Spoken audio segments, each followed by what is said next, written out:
ఛత్రపతి శివాజీ మహారాజ్ జయంతిని రాష్ట్ర ప్రభుత్వం సెలవు రోజుగా ప్రకటించాలని ఎమ్మెల్యే రాకేష్ రెడ్డి డిమాండ్ చేశారు.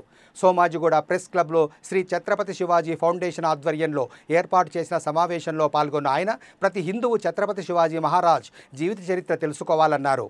మెజారిటీ వర్గం హిందువుల మనోభావాలకు అనుకూలంగా ఛత్రపతి శివాజీ జయంతి ఫిబ్రవరి 19న సెలవు ప్రకటించాలని ప్రభుత్వాన్ని డిమాండ్ చేశారు. ఛత్రపతి శివాజీ గారి జయంతిని సెలవు దినంగా ఎందుకు ప్రకటించాలి? ఇది ఇప్పుడు బతికున్న మనుషులు, పుట్టబో మనుషులు, భవిష్యత్తులో హిందూ మతం ఉన్నన్ని రోజులు తెలుసుకోవాల్సిన ఒక వీరుడి చరిత్ర ఇది ఛత్రపతి శివాజీ. వేలాది సంవత్సరాలుగా హిందూ ధర్మం గురించి అశ్వులు బాసిన వీరులందరికీ, మరియు ఒకవేళ ఛత్రపతి శివాజీ లేకపోతే మేము ఈరోజు ఈ వేదిక మీద ఉండేవాళ్ళం కాదు, ఈ బొట్టు ఉండేది కాదు, ఈ కట్టు ఉండేది కాదు, ఈ గుళ్ళు ఉండేది కావు, ఈ దేశం ఉండేది కాదు, మా ధర్మం ఉండేది కాదు. అప్పుడున్న మొఘలాయులకు, సుల్తానులకు, నిజాం షాయిలకు, అంటే ఒక్కరితో కాదు, అంటే ఒక్క రకమైన కుటుంబాలతోని. మరీ ముఖ్యంగా ఛత్రపతి శివాజీ గారిని తెలుసుకోవాల్సింది ఒక అలుపెరుగని వీరుడు. 27 సంవత్సరాలు నిరంతరం యుద్ధాలు.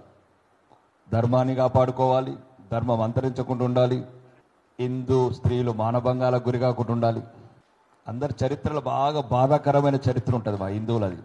అంటే వాళ్ళ పరమత రాజులకు శివాజీ మహారాజుకు ఎంత తేడా ఉంటుందంటే, ముస్లిం రాజులు ఖిల్జీ కావచ్చు, తైమూర్ కావచ్చు, ఔరంగజేబు కావచ్చు, క్షణముకొక్క గొంతులు కోసి వేలాది మంది హిందూ వీరులను హతమార్చి ఆ వీరుల పార్థివ దేవాల ముంగట వాళ్ళ భార్యలతోని అత్యాచారాలు చేయించడం, భర్త శవం ఉండగా ఏ ఆడది ఆ రకంగా హింసించబడుతుంది? ప్రపంచంలో అంత హింసించబడ్డ జాతి మాది.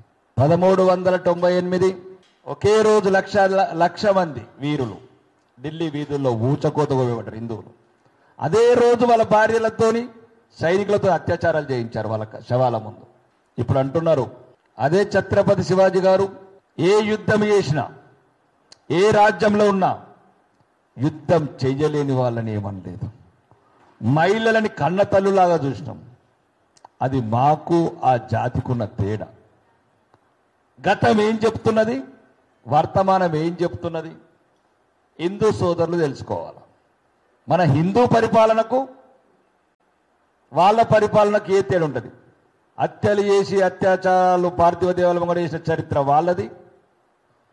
అసలు స్త్రీలని కన్నతల్లుల్లాగా చూసి యుద్ధంలో గెలిచిన అక్కడ వృద్ధులు కావచ్చు, పసివాళ్ళకు కావచ్చు సహాయం చేసే హిందూ రాజుల చరిత్ర ఒకవైపు. కొంత ఇప్పుడు అంటున్నాడు సోదరుడు, శివాజీ జయంతికి ఎవరికి టైం ఉంటలేదట శివాజీ గారిని స్మరించుకోవటానికి. వాళ్ళకు తెలియాలి, శివాజీని స్మరించడం మర్చిపోతే ఈ దేశమే ఉండదు.